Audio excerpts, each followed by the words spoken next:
So when I got out of rehab, they gave us a phrase. It was called, do the 5, stay alive.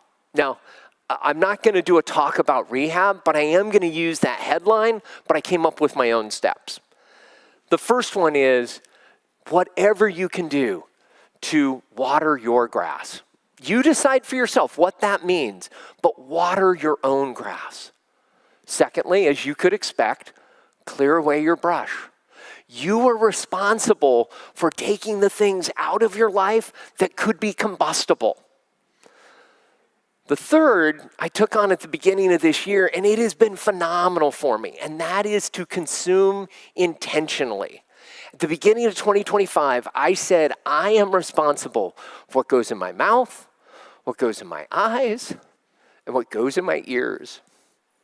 So I'm standing here less of a man than I was at Discovery in March because I've lost 35 pounds.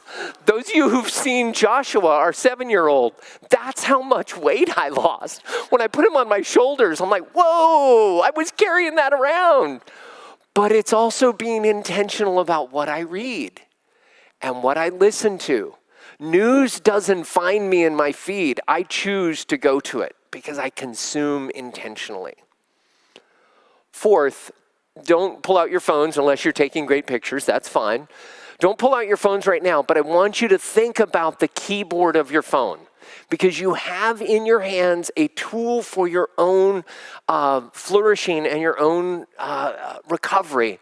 If you just know up the left side of the phone, 741-741.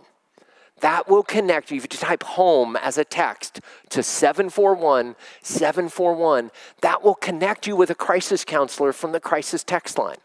I've volunteered with them since 2021, and I've spent 600 hours on text messaging with people in crisis. Not necessarily suicidal, but what they consider a crisis, the crisis counselor on the other end of the text line will consider a crisis. And you have access to that, all of you, with a phone.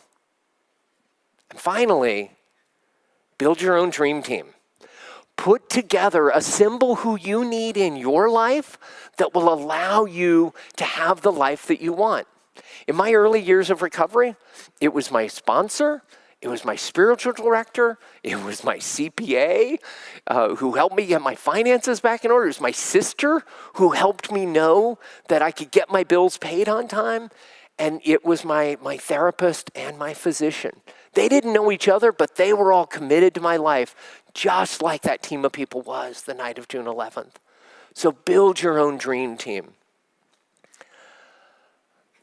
My sister said it best, that on June 11th, 2003, it was not the end of the book. It was just the end of the chapter. And the life that I lead now is unrecognizable to that guy who was at the edge of the bridge. I accepted a faculty appointment at NYU and then Stanford and then Columbia and now USC. I was able to publish my first book. I did a TED Talk and a TEDx talk. And I helped co-create the event that we have all benefited from this afternoon. And probably the biggest achievement that I couldn't see is in the rooms of recovery. I met my life partner and my husband and my spouse and my best friend, Ken. And together we have adopted Joshua, Roma, and Tobias. None of that looked possible to me then. And yet I know now, standing before you, that I am leading a life beyond my wildest dreams. And the best is yet to come. Because 24 hours at a time, I keep walking down that bridge back to life from the edge of death to the center of life.